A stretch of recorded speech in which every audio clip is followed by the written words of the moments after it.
روزی یه خبرنگار از آلبرت انیشتین پرسید باهوشترین آدمی که میشناسی کیه؟ انیشتین گفت رانندم. یه روز داشتیم میرفتیم به یه کنفرانس و من خیلی خسته بودم. همون موقع رانندم پیشنهاد داد که به جای من سخنرانی کنه.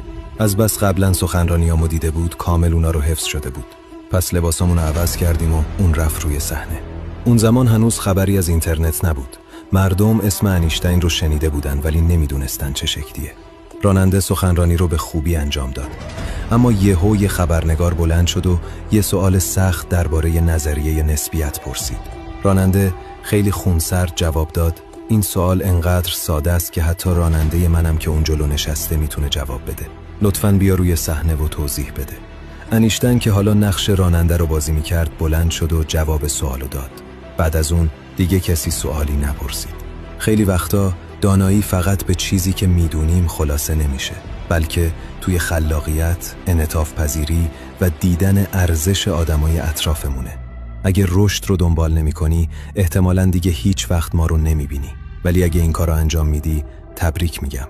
تو هر روز در حال رشدی.